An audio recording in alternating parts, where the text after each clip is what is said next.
All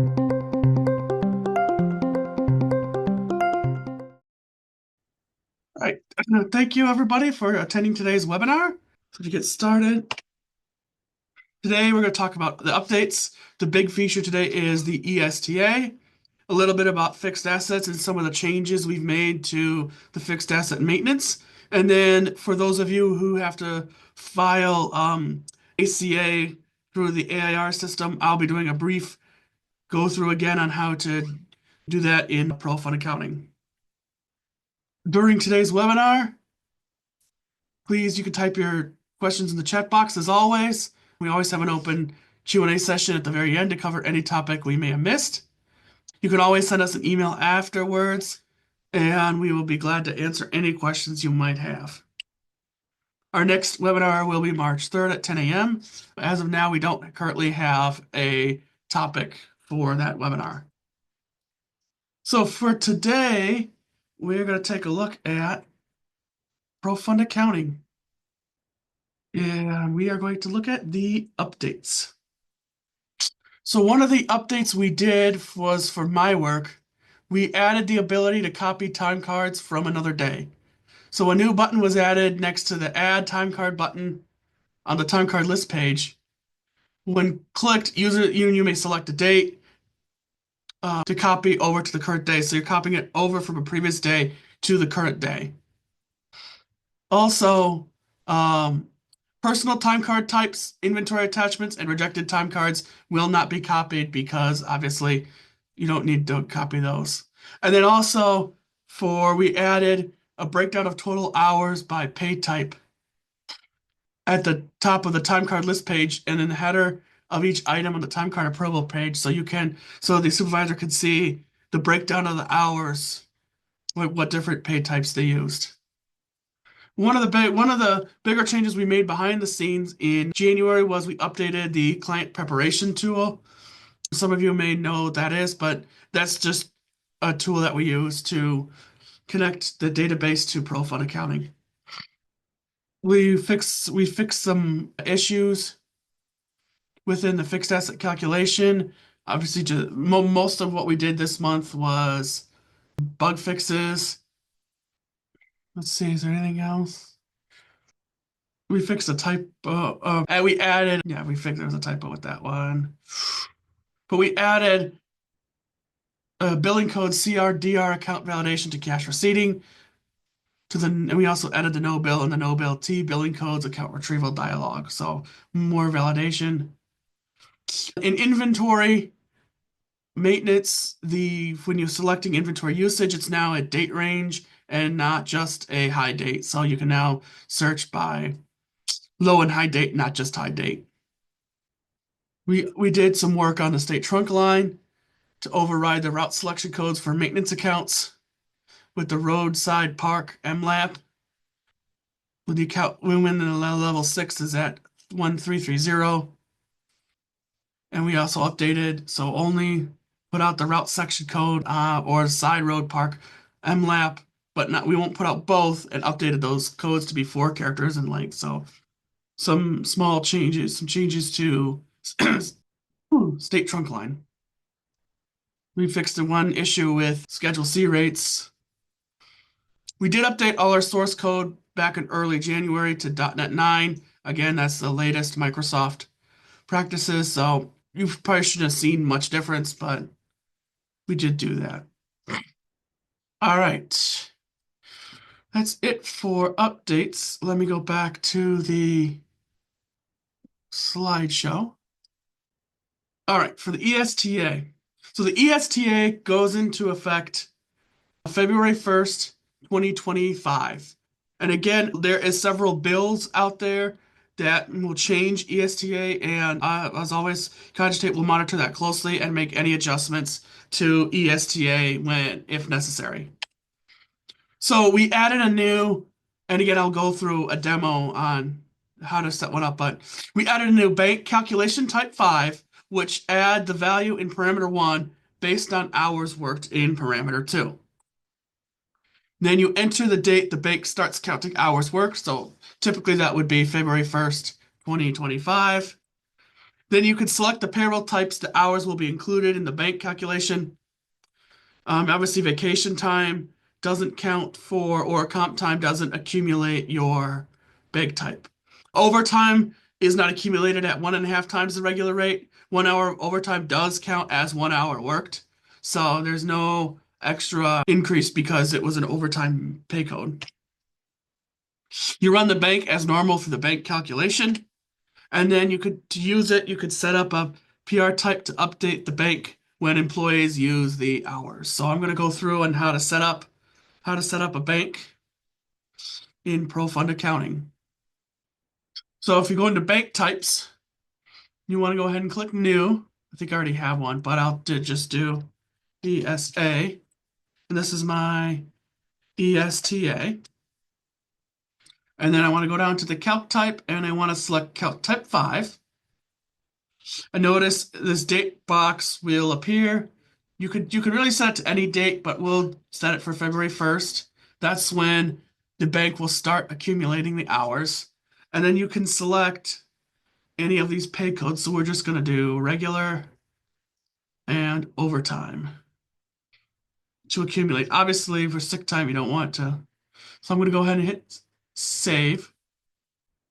And if you notice that the pay codes that are selected will move to the top of the list, so you can easily see what pay codes you will be accumulating. So obviously you have your parameter titles. Parameter 1 is amount to add, hours worked. Default value is amount to add, and then hours worked is 30. So I have successfully set up my bank.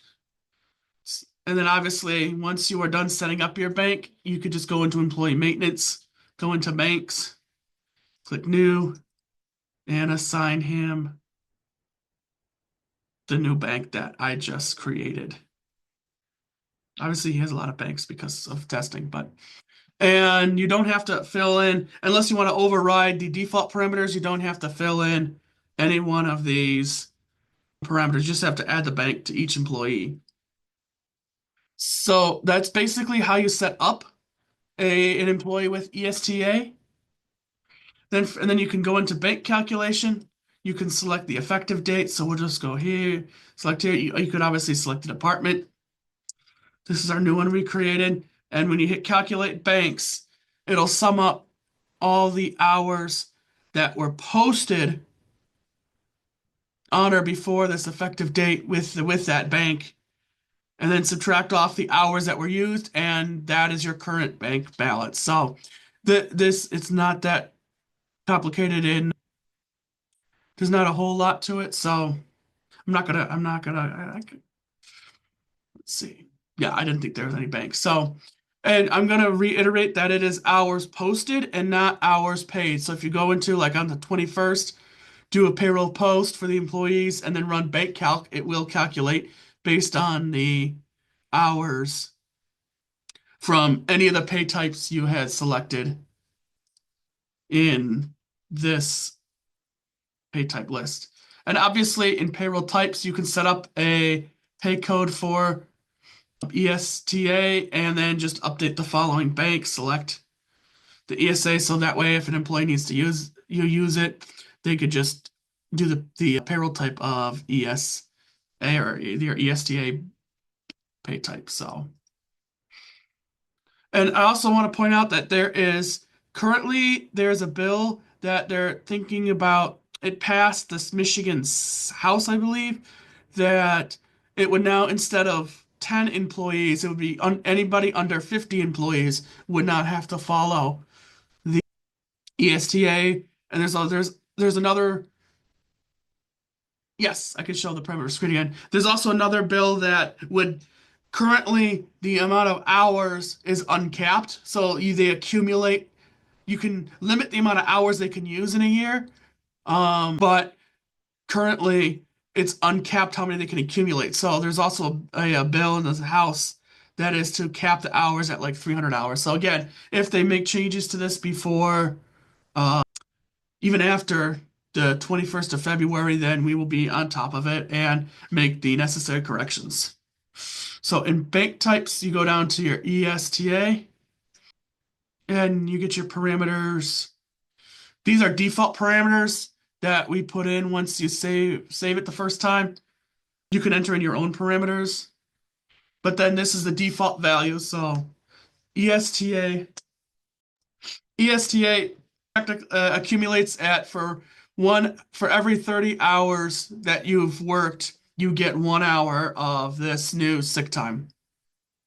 So is is that what you wanted to see, the parameter screen, or do you want to see the pay codes? Okay. So like, again, so you don't have to go into each employee and add the parameters. You could just do it once for every employee because obviously every employee is going to be the same. So, do we have any more questions on the ESTA? I know I'm going a little fast, but I'll pause it for a second. Yes, this will be a separate bank from sick leave. Um, this kind of it's this is already currently live in Pro Fund Accounting, so you can use this. We released it, I believe, a week or two ago. Let me check the release notes. We released it on the 15th of January, so you should be able to use it now and get all your employees set up before the 21st. Because this bank is technically an extension of the sick leave, but it does have slightly different rules. So yes, it is. And it's only for state of Michigan. It's not like it's a federal, because I think the FMLA is federal. So that this is basically, from what I was reading from the state of Michigan, this is an extension of FMLA, and it's meant for part-time and seasonal because typically those don't get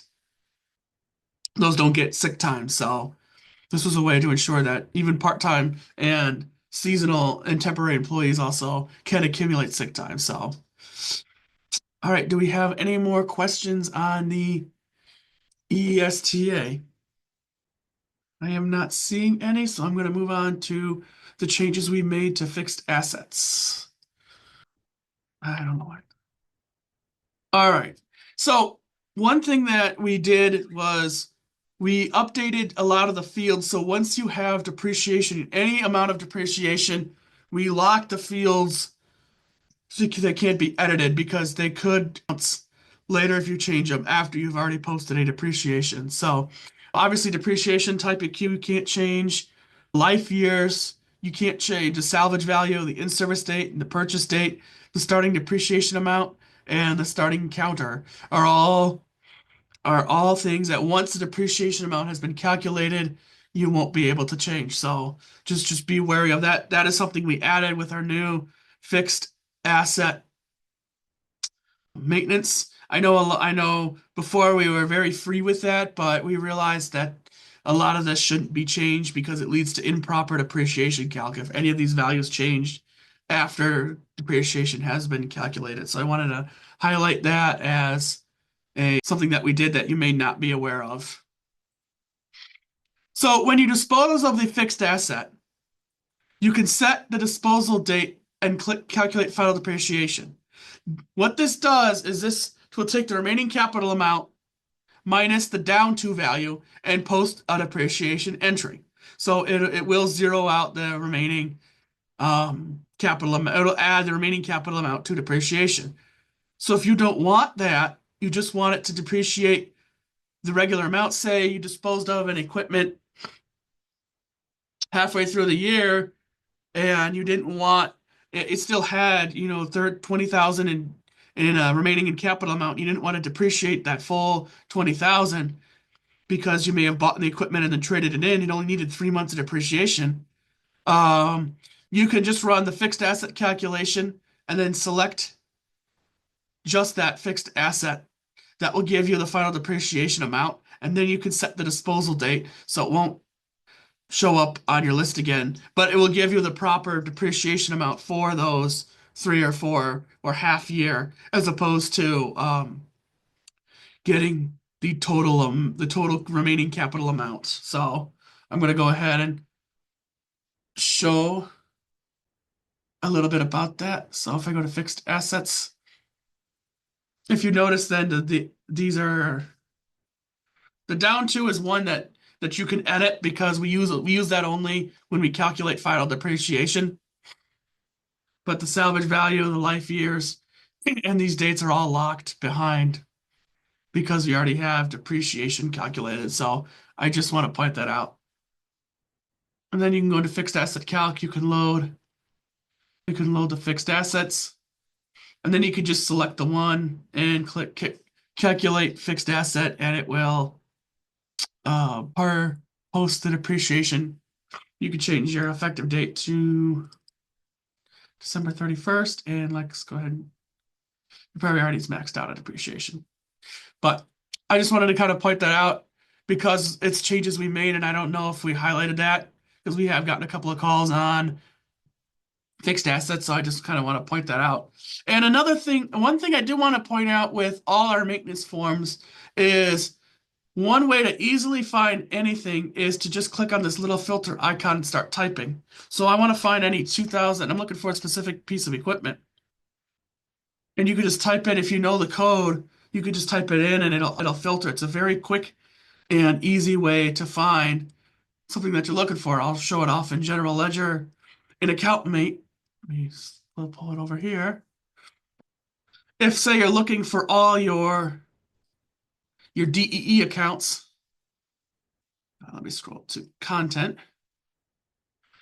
I want my DE account, which is this one, which is my 510. So I'm going to filter by 510, then pull this off, and I'm going to filter by this being everything but blanks. Actually, it would be this one. And then I have all my level. I got to do 510 here. So then I have all my level 7, all my DEE accounts listed here. So that's a very quick way to select your account. And obviously you can go into the filter and then type in either 0 or 5A, and you can search. Obviously you can text to search, but I found this personally the easiest way to select an account, to find an account that I'm looking for. At some point, we will probably add to most maintenance windows a search box where you could just type in the code or the account number here, and we will automatically make it the selected one so it'll show up in here. But we are currently developing that, but that it will be released at some point, probably within the next year. Okay. The last thing I wanted to cover, does anybody have any questions on fixed assets before I move on to ACA? Which I know some people, a lot of you do ACA and a lot of you don't do ACA. So I guess right now I'll let it be open for any questions before I jump into ACA. And in case you didn't hear at the beginning, George underwent surgery to get a sleeve put in his stomach to help him lose weight, and it was successful. He is doing well. He will be back to work either at the end of this week or next week, all ready to go and fired up for hopefully years to come because he's taking care of himself. So I just want to point that out again. All right, I am not seeing any questions. I'll wait one more minute. All right. Yes, it is good to hear. He's definitely a lot thinner. I will say that. He's definitely a lot more mobile, so he should be, and he can't wait to get back to work. So we're excited. Also, as a teaser, in March, we're going to do a separate webinar, not on the typical first Monday. We're going to do either March or early April. We are planning on a webinar that will show off our new document management, our first look at it. We're still on track for a June or early July release date, but we have a lot of the groundwork done, and by March, we want to get people's feedback. So stay tuned for more information on a special webinar for our new document management system.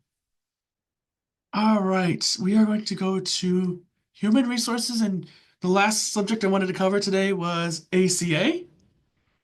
Obviously, you can go into ACA Tax Reporting. I want to point out one change that we made. There's a lot of work we did between filing last year and this year. So I noticed that when we had a couple calls on this where when you try to hit save changes, we had covered individuals that were missing names. And before we did not check for that. So you could have in your data a bunch of names, a bunch of like this person could have a covered individual down here that's just blank from prior. So that isn't, if that's an error message and this person is not supposed to be covered, then you could just go ahead and click that and click delete, and that'll remove it from the list. So that is a new validation that we have added. I just kind of want to point that out so you can understand. It's just something we did not validate in the past, but we do now because of the AIR system that the IRS uses. So go ahead and click delete. So I'm going to go ahead and go to print, e-file. You want to select 1095B or C.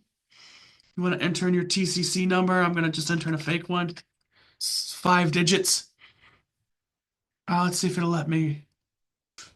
I'm going to just put it in downloads. And then it created the e-file. It creates the manifest and if I pull up my folder and I go to downloads, it pulls up the manifest file and the request file that you need to upload to the AIR system. So again, pretty straightforward. If you do a 1094C, you may or may not have to do an authoritative transmittal. It depends on if you've already submitted one for the year. So that is, if you're not sure about that, you can always give us a call and we'll try to figure out if you need to upload an authoritative transmittal or not. So once you upload them, let me go back there. We have a IRS ACA login that'll take you right to the IRS login page. You can sign in with your ID.me and it will show you.